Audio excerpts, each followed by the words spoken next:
আর রমজান মাস আসলে আমরা যেই কাজটা করতে পারি মুত্তাকি হবার জন্য, এক নম্বরে রমজান মাসে হারাম থেকে নিজেদেরকে বাঁচায় রাখবো ইনশাআল্লাহ।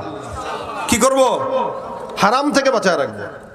মনে রাখবেন, বুজুর্গ হওয়ার জন্য তাহাজ্জুদ শর্ত না, বুজুর্গ হওয়ার জন্য বেশি বেশি ইবাদত বন্দেগী শর্ত না, বুজুর্গ হওয়ার জন্য জিকির আজকার শর্ত না, বুজুর্গ হওয়ার জন্য বেশি বেশি দান করাও শর্ত না। এখন বলেন তে কি শর্ত? বুজুর্গ হওয়ার জন্য গুনাহ মুক্ত হায়াত শর্ত। কি শর্ত? গুনাহ মুক্ত হায়াত। যে যত বেশি গুনাহ মুক্ত সে তত বড় বুজুর্গ, ঠিক কি না? আর আমি ইবাদত করলাম, গুনাহও করলাম, আমি তো আর বুজুর্গ না। আর আমি ইবাদত করছি না, কেবল 5 ওয়াক্ত নামাজ আর ফরজ যেগুলো এগুলো মেনে চলি, আর নিজে কোনোদিন কোনো গুনাহ করি না, এটা হইলো বুজুর্গী। যে নিজের গুনাহ থেকে বাঁচায় সবচাইতে বড় বুজুর্গ সে। আর যে গুনার সাথে তাল মিলায় স্রোতে ভেসে যায় ও ইমানদার না, ও বেঈমান মুনাফিক, ঠিক কিনা জোরে বলেন। এই জন্য রমজানটা যখন আসবে আমরা মুত্তাকি হওয়ার জন্য সর্বপ্রথম আমল যেটা করব, হারাম থেকে বাঁচবো। নবী করিম সাল্লাল্লাহু আলাইহি ওয়াসাল্লাম বলেন, ইত্তাকিল মাহারিমা তাকুন আবাদান নাস। এই ইমানদার বান্দা আল্লাহর দরবারে পছন্দনীয় হওয়ার জন্য, মানুষের কাছে সবচেয়ে ইবাদতকারী হওয়ার জন্য সকল হারাম কাজ থেকে তোমরা নিজেদেরকে বাঁচাও। সকল গুনাহের কাজ থেকে নিজেদেরকে বাঁচাও। মিথ্যা থেকে বাঁচাও, সুদের থেকে বাঁচাও, গীবত থেকে বাঁচাও, শিকায়েত থেকে বাঁচাও, ওজনে কম দেওয়া থেকে বাঁচাও। রমজান যেহেতু আসতেছে, আমরা নিয়ত করব সকল প্রকার হারাম কাজ থেকে নিজেদেরকে বাঁচাবো ইনশাআল্লাহ। এর ভিতরে সবচাইতে বড় আমল যেটা, এটা হলো মোবাইলের আমল। রমজানে রোজা রাখা অবস্থায় আমাদের অ্যান্ড্রয়েড সেটগুলো আমাদের সব আমলগুলোকে বরবাদ করে দেয়। কি বলেন আপনারা? এমনিতেই যত পেশাল এই দেশে লাগে সব মোবাইলের কারণে লাগে। ওই ইউটিউবে কোন জায়গায় কে গুনাহ করছে, অকাম করছে, ওইটা প্রকাশ হয়ে গেছে। এখন মানুষ আগে জানতো না গুনাহ কেমনে করে। এই ইউটিউব বের হওয়ার পরে, ফেসবুক, মোবাইল আসার পরে মানুষ এখন গুনাহ কেমনে হয় এটাও জানে এবং এটার দ্বারা চর্চাও করে। আগে গুনার প্রচার ছিল না, যার কারণে প্রসার হয় নাই। আগেও গুনাহ ছিল না, বিষয়টা এরকম না। গুনাহ ছিল তো নাকি? আগেও গুনাহ ছিল, এখনো গুনাহ আছে, তবে গুনাহের প্রচার ছিল না বলে প্রসারও ছিল না। আর এখন গুনাহের প্রচার আছে বলেই সমাজের চতুর্দিকের প্রসারও বেড়ে গেছে, ঠিক কিনা জোরে বল।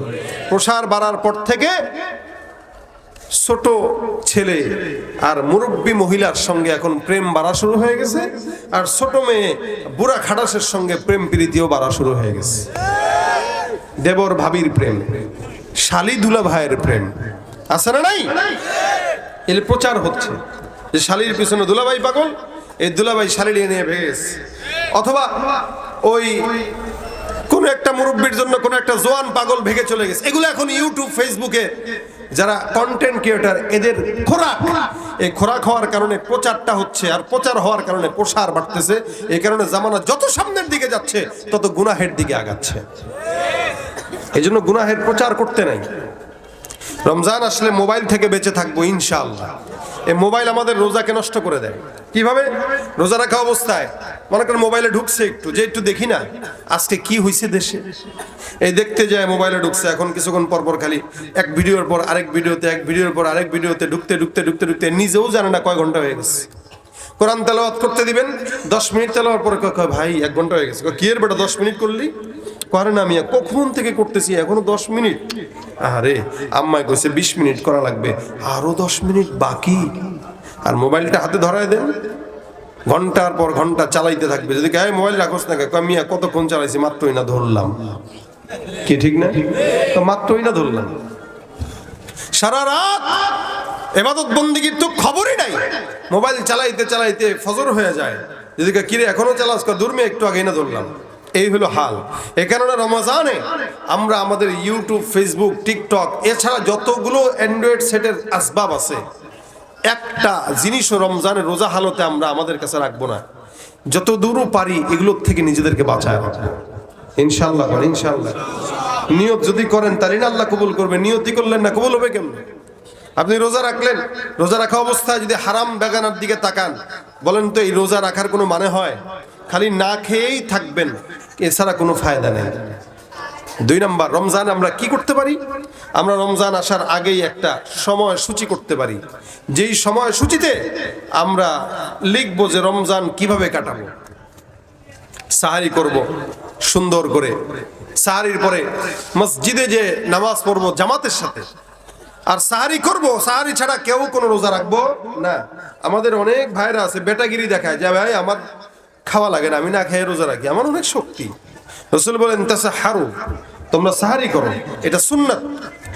এই বেটা রোজা রাখে কিন্তু সাহারি করে না, এই জন্য সাহারি করবেন। সাহারি করার পরে নামাজ পড়বেন, নামাজ পড়ার আসার পরে একটু ঘুমাইলেন, ঘুম থেকে উঠে নিজের কার্যক্রমে চলে গেলেন।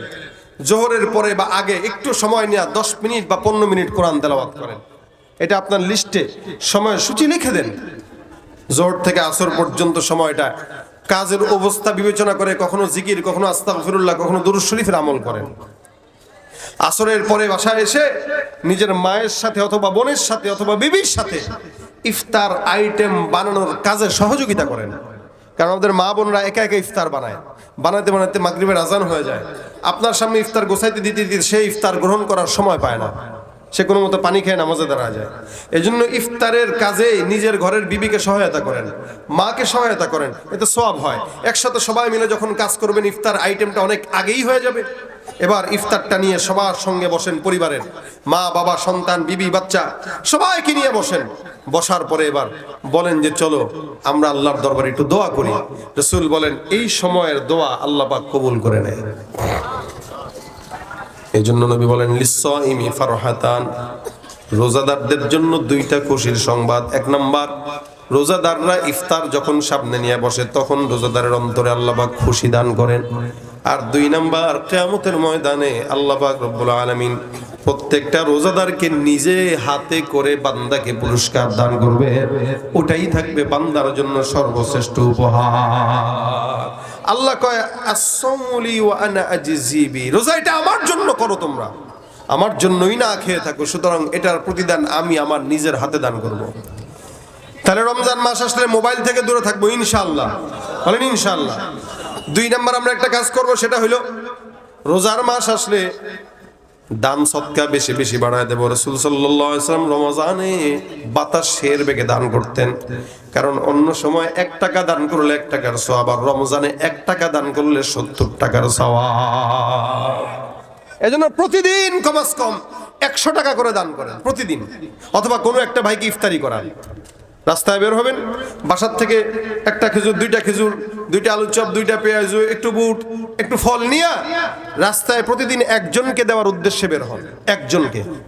আপনি বলবেন ভাই সবাই তো এখন বড় লোক, কে কাটটা খায়। আরে ভাই চিন্তা করা দরকার না, আপনি যে আছে তারাও খাওয়ান, যার আছে তাকেও খাওয়ান। কেন? রাসূল বলেন কেউ যদি 1 ঘট পানি দিয়েও কাউকে ইফতারি করায়, একটা খেজুর দিয়েও করায়, 1 ঢুক দুধ দিয়েও করায়, আল্লাহ পাক তার রোজা রাখার সমপরিমাণ সওয়াব এর আমলনামায় দান করবেন। আপনি নিজে, আমরা তো নিজে রোজা রাখি, আরেকজনকে যখন খাওয়াবো ইফতারি তখন তার রোজা রাখার সওয়াবটাও আল্লাহ পাক আমাদেরকে দান করবেন। এই জন্য বের হন। অনেক অটো চালকরা আছে যারা রোজা রাখে অটো চালায়, আপনি তার কাছে নিয়ে ইফতারটা দেন। ভাই আপনি তো বাইরে আছেন, ইফতারির সময় হলে আমারে ইফতারটা খেয়ে আমার একটু সওয়াবের ভাগিদার বানায় দিন। একজনকে ইফতারের আইটেম দিয়ে খাওয়াই দেন, প্রত্যেক দিন একজনকে, অথবা প্রত্যেক দিন 100 টাকা করে দান করেন। রমজানে রাসূল বেশি বেশি দান করতেন, বেশি বেশি দান করতেন। এই জন্য আমরা এটা করব। 3 নাম্বার, রমজানে আমরা বেশি বেশি বেশি বেশি কোরআন তেলাওয়াত করব। কেন? এটা কোরআন তেলাওয়াতের মাস। এখানে যে মাদ্রাসা আছে হিফজুল কোরআন মাদ্রাসা, হিফজুল কোরআন মাদ্রাসা, তার মানে এখানে কোরআন হিফজ করা হয়। এখানে ওস্তাদরাও আছে, ছাত্ররাও আছে। রমজানটা হচ্ছে কোরআন নাজিলের মাস। রাসূল সাল্লাল্লাহু আলাইহি ওয়াসাল্লাম রমজানে জিবরিলকে 1 খতম শোনাইতেন, জিবরাইল নবীকে 1 খতম শোনাইতেন। সুবহানাল্লাহ। 2 জনের ভিতরে দাওয়াত চলতো, দাওয়াত, এই তুমি শোনাও আমিও শোনাবো। অনেক বুজুর্গানে দিন ছিল যারা রমজানের এক এক দিনে এক এক রাতেও 15-20 পারা নামাজে তেলাওয়াত করে ফেলত। আল্লাহ পাক তাদেরকে সেই কুওয়াত দান করছেন। এই জন্য রমজানে বেশি বেশি কোরআন তেলাওয়াত করা। যারা যুবকরা আছি যদি কোরআন তেলাওয়াত না পারি, না জানি পড়তে, আল্লাহর ওয়াস্তে রমজানে এই রওজাতুল উলুম হিফজুল কোরআন মাদ্রাসায় 10 জনের একটা গ্রুপ আসেন, এসে ডাক দিয়ে কোন হুজুর আমরা তো কোরআন তেলাওয়াত পারি না, আমাদেরকে একটু শিখান। আপনার কি মনে হয় হুজুররা মানা করবে? কি বলা হয়, মানা করবে? আলহামদুলিল্লাহ, বাংলাদেশে একমাত্র দল, হুজুরের দল, যারা নিজের টাকা খরচ করে দিনের খেদমত করে। আপনারা টাকা দিলেও কি না দিলেও কি মাদ্রাসা বন্ধ হয়েছে? মাদ্রাসা চলতেছে। যাই জিজ্ঞাসা করেন মোহতামিম সাহেবরে, মাদ্রাসার পিছনে তার নিজের পকেটের অসংখ্য টাকা খরচ, এরপরেও সে মাদ্রাসা ছাড়ে না। আর একটা সিএনজি চালাইলে তো একটা লোক মাসে 30-40 হাজার টাকা কামাইতে পারে, সেখানে একটা মোহতামিম সাহেব 5-10 হাজার টাকা বেতন তো পায় না, বরং নিজের পকেটের টাকা দিয়ে মাদ্রাসা চালাইতে কে তারে দায়িত্ব দিছে কন্ত? কি দরকার ছিল? কিন্তু আল্লাহর কোরআনের মহব্বতে এই কাজগুলা করে। এই জন্য আপনারা 10-20 জন যুবক যদি রমজানে হুজুরের কাছে এসে বলেন, হুজুর আমরা প্রতিদিন আধা ঘন্টা করে কোরআন শিখতে চাই, আশা করা যায় কেউ আপনাদেরকে নিষেধ করবে না। এই জন্য প্রত্যেকটা যুবক রমজানে অন্তত 20 মিনিট, 30 মিনিট, আধা ঘন্টা, 1 ঘন্টার জন্য হুজুরদের কাছে আসবেন, কোরআন শিখেন। এই শিখার উসিলায় আল্লাহ কোরআনকে আপনার সুপারিশকারী বানায় দিবেন। বিশ্বাস হয়? বিশ্বাস হয়? রমজানের এগুলো কাজ আমি যেগুলো বলতেছি ভাঙা ভাঙা শব্দে, এই কথাগুলো মাথায় রাখেন। ওয়াজ আর কত করব? আপনারাও শুনতে শুনতে ক্লান্ত, আমিও করতে করতে ক্লান্ত, যারা আজকে আসতেছে তারাও করতে করতে ক্লান্ত। পাশেও মনে হয় একটা মাহফিল, না? হ্যাঁ, তাহলে এই মাহফিলের আওয়াজ ওই মাহফিলে যাচ্ছে, তাদেরটা আমাদের এখানে দরকার ছিল কি? এক জায়গায় তো হচ্ছে, আরেকটা দরকার ছিল কি? প্রতিযোগিতা। তোরা করবি, আমরাও করব। এই প্রতিযোগিতা যদি আমলে হইতো যে তুই নামাজ পড়ছস আমিও পড়বো, তাহলে সবগুলা বুজুর্গ হয়ে যেত। কিন্তু এটা আমলে নাই। তোরা আনবি অমুকরে, আমরা আনবো অমুকরে, দেখি কার লোক কত হয়। ভাই আপনারা লোক না হইলেও আমাদের আপত্তি নাই। 10 জন মানুষ শুনবে, 10 জন যদি আমল করে, নাজাতের উসিলা এই জায়গায়। বিশাল বড় বক্তা আনলাম, বিশাল বড় প্যান্ডেল টাকাইলাম, প্যান্ডেল ভরে গেছে, মাহফিল ভরে গেছে, জমে গেছে, তাকবীর উঠছে, এটা কামিয়াবি না। আমরা এটাকেই কামিয়াবি বানায় নিছি বলে মাহফিল বাড়তেছে, হেদায়েত কমতেছে। কি মনে হয় আপনাদের? মাহফিল বাড়তেছে, লক্ষ লক্ষ জনগণ, হাজার হাজার জনগণ, বড় বড় আলোচক, বিশাল বড় প্যান্ডেল, কোনো ফায়দা নেই যদি আমলের জজবা তৈরি না হয়। আর একজন মানুষ আসবে, এখান থেকে যা শুনবে তা নিয়ে যাবে, এটাই নাজাতের উসিলা হয়ে যাবে। এই জন্য ভাই আমাদের প্রতিযোগিতাটা নেক কাজে দরকার, নেক কাজে, নেক কাজে প্রতিযোগিতা দরকার। কেউ মসজিদ বানাইছে আমিও বানাবো, এটার দরকার নাই। সে নামাজ পড়ছে আমি পড়বো, এটা দরকার। কারণ এলাকায় মসজিদ অনেক আছে, আরেকটা বানাইতে হবে কেন? এখানে মাদ্রাসা একটা আছে, আরেকটা হইতে হবে কেন? এবং যেটা আছে এটাতে আমি মহব্বত রাখি, যেটা আছে এটাতে আমার সন্তান দান করি। আমাদের প্রতিযোগিতা এখন কে কাটছে বেশি আগাবো ওই দিকে, কিন্তু কে কাটছে বেশি আমল করবো ওইদিকে না। এ কারণে রমজানে আমরা প্রতিযোগিতা করব, কোরআন তেলাওয়াত বেশি বেশি করব, কোরআন শিখবো। তাহলে কোরআনের মাস, মাদ্রাসায় এসে প্রত্যেক দিন আধা ঘন্টা সময় দেন, কোরআন আপনাকে সুপারিশ করে জান্নাতে নিয়ে যাবে। এটা কোরআনের মাস। আরো কিছু আমল আমরা রমজানে করি, যেমন আমাদের আকাবির বুজুর্গানে দিনদের একটা অভ্যাস ছিল, রমজানে ওনারা ঘরের বাহিরে যেতেন কম। কেন? বলে রমজানে বেশি বন্ধু বান্ধবদের সাথে মিললেই মুশকিল। বন্ধু বান্ধবদের সাথে 5 জনের সাথে মিশবেন, দেখবেন গিবত শুরু হয়ে গেছে। রোজা রেখে গিবত করে, আছে না নাই? রোজা রেখে ফাহেসা কথাবার্তার গল্প মারে। 5 জন বন্ধু হইছে, বাস খাজুর আলাপ শুরু হয়ে গেছে। এই জন্য আমাদের বুজুর্গানের দিনরা রোজা রেখে বাইরে বেরোতেন না। আর কিছু কিছু যুবকরা আছে, ভাইরা আছে, যারা রোজা রেখে সারাদিন ঘুমায়। কেন ঘুমায় জানেন? খিদা যেন না লাগে। ফজরের নামাজের পরে ঘুম দেয় জোহর পর্যন্ত। জোহর নামাজটা কোনো মতে ঠেলা মায়ে উঠায় উঠায় পড়ায়, ওইরা আবার কিরে ভাই তুই সারাদিন ঘুমাস কে? ভাই বেশি ঘুমাই, আমার টেকনিক আছে, বেশি ঘুমাইলে ক্ষুধা লাগে না। আর তুই যদি ক্ষুধাই না বুঝতি তাহলে রোজা কিসের? রোজা তো বান্দাকে ক্ষুধার যাতনা সহ্য করার জন্য। এই জন্য আকাবির আসলাফরা রমজানে বেশি ঘুমটাকেও পছন্দ করতেন না, বরঞ্চ আমরা ঘুমাবো কম, আমার পেটে যেন ক্ষুধাটার জ্বালা আমি বুঝি, এইভাবে রমজানে ইবাদত করা, যাতে ক্ষুধা লেগে যায়। যত বেশি ক্ষুধা তত বেশি ইবাদতের সওয়াব।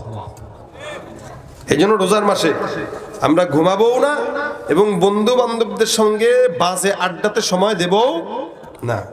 যে বন্ধু ফায়সা কথা বলে, গিবত করে, বিশেষ করে গিবতটা, আর রোজা রাখছেন একদিকে, আরে দোস্ত কইস না অমুকে এই না, ভাই আল্লাহর রাস্তে রোজা রাখছেন, মাফ করেন, বললেন না। যে বলবে তাকে মানা করে দিবেন। রমজানে যদি আমরা এইভাবে দেখে শুনে চলতে পারি, আশা তো করা যায় আমাদের রোজাগুলা কবুল হবে। কি বলেন? রোজা তো রাখবই। তাকওয়ার সাথে রমজানের সম্পর্কটা এখানেই। একটা মানুষ রমজানে খাইলেও বোঝা যায় না, না খাইলেও বোঝা যায় না। কিন্তু কোনো মানুষকে মনে করেন এলাকার একটা যুবক রোজা রাখলো, আপনি যদি তাকে যায় বলেন এই 500 টাকা দিব তুই রোজা ভাঙবি, কি মনে হয় ভাঙবে? আপনারা ভাঙবেন কেউ? আচ্ছা বলেন তো, রমজানে রোজা রাখা হালতে যদি গোসলখানায় গোসল করতে যে একটু পানি খেয়ে ফেলি, কেউ দেখবে? এরপরও কি কেউ খায়? কথা কয় না, খায়। কেন খায় না? কেউ না দেখলেও দেখেন কে? এই যে রমজানে এতটুকু একটা মন মানসিকতা বান্দার তৈরি হয় যে আমার পানি খাওয়ার সুযোগ আছে, ভাত খাওয়ারও সুযোগ আছে, গুনাহ করারও সুযোগ আছে, করতেছি না কেন? কেউ না দেখলেও দেখেন কে? আল্লাহ। এই কারণে রমজানে বান্দা গোপনের সুযোগ থাকলেও পানি খায় না, খাবার খাওয়ার সুযোগ থাকলেও খাবার গ্রহণ করে না। আল্লাহ কয় এই কারণেই তো রোজাটা আমার জন্য, যেহেতু আমার জন্য রাখছে, পুরস্কারটা আমি আমার হাতেই বান্দাকে দিয়ে দিব। নাও বান্দা, তুমি হাতে নাও। সুবহানাল্লাহ। এই জন্য রমজানের পবিত্রতা রক্ষা করে যদি চলতে পারি, এই দুনিয়াতে আমরাও মুত্তাকি হব, আপনারাও মুত্তাকি হবেন। আর মুত্তাকি হওয়ার জন্যই আল্লাহ পাক আদেশ করেছেন, ইয়া আইয়ুহাল্লাযীনা আমানুত্তাকুল্লাহ, এ মুমিনের দল তোমরা মুত্তাকি হও। মুত্তাকি, যে যত বড় মুত্তাকি আল্লাহর দরবারে তার দাম তত বেশি দামি। সুবহানাল্লাহ। এই জন্য আমরা যেন রোজার মাসটা